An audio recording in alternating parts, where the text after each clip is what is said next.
وخت او حالات دي کله څنګه راشي وخت او حالات دي کله څنګه راشي پرون پاړوم او نن خړې سمسیرې وخړم د پښتو ادبي ملاقاتونه ملګرو سلامونه نیکې هیلې او احترامات درته وړاندې کوو ډېر ګران ملګری مخلص هرمز وزیر صاحب چې له امیران شاه ایجنسي سره تعلق لري او دا وخت له موږ سره ناسته تاسو ته خپله خپرونه ځینې ریکارډ کوو اول خو مخلص صاحب په خپل پروګرام کې درته هر کله وایو امید صاحب ستاسو د خپرونې کتونکو اوریدونکو ډېره مننه کوم چې په دې ادبي ملاقاتونو خپرونه کې ماته بلنه راکړه ډېره مننه مو کوم ډېره زیاته مننه هرمز صاحب دلته تاسو ډېر راغلي یئ د دې خلکو له مینې نه تاسو څرنګې به ووایئ موږ ته یاره چې هر کله هم دلته کې راغلي یو ټانګ ته د ټانګ خلکو مینه او اخلاص او احترام بالکل زمون په لکه یو ځای پیدا کړی او دا هغه مینه ده چې د ملي نه د شمالي ویستان نه واخله تر دې دمه پرون ماښام ته ورسېدو او دا د دې مینه ډېره زیاته مننه مخلص هرمز صاحب د تاسو هم کوو اوس که ته د موږ چې کوم مینهوال دي پیج کتونکي دي پښتو ادبي ملاقاتونه ملګري هغوی سره خپل کلام شریک کړي څو شعرونه دي امید صاحب ارشاد چې دا معیار به د غزل نشي ساتلی دا معیار به د غزل نشي ساتلی څوک چې خیال د چاپېرچل نشي ساتلی ډېر زبردست مننه دا معیار به د غزل نشي ساتلی څوک چې خیال د چاپېرچل نشي ساتلی خو د عزت تمه دې نه کوي د بل نه چې تر څو عزت د بل نشي ساتلی ډېر زبردست ډېر مننه د عزت تمه دې نه کوي د بل نه چې تر څو عزت د بل نشي ساتلی او هر بېننګه ته ټپې مکړه ملالی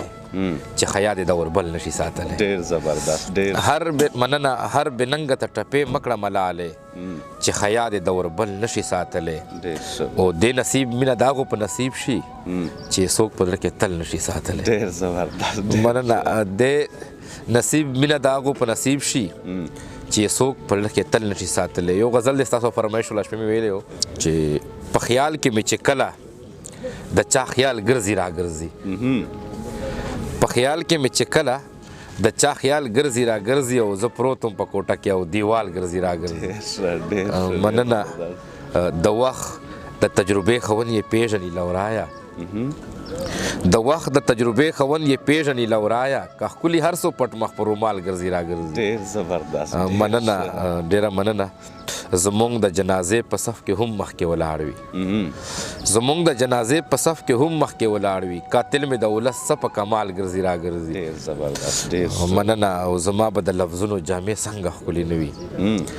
زما به د لفظونو جامې څنګه ښکلي نه وي نظر کې مې چې رنګ ستا د جمال ګرځي راګرځي مننه ډېره مننه شعر دی پکې چې د ستا د خولې جواب غواړي ما نه پرېږدوي خوب ته د ستا د خولې جواب غواړي ما نه پرېږدوي خوب ته د وخت نه مې په ذهن کې یو سوال ګرځي راګرځي مننه آخري شعر دی چې د ستا د بېلتانه درد یې تر اوسه لا په زړه دی د ستا د بېلتانه درد یې تر اوسه لا په زړه دی دا ځکه خو مخلص په زړه ملال ګرځي راګرځي ډېره مننه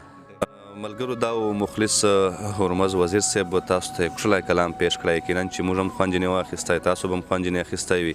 د وخت موږ د خپرونې وخت هم سر ته رسېږي په نورو پروګرامو چې به بیا سره وجدته کېږو موږ ته راکړه اجازه د لوی الله په امان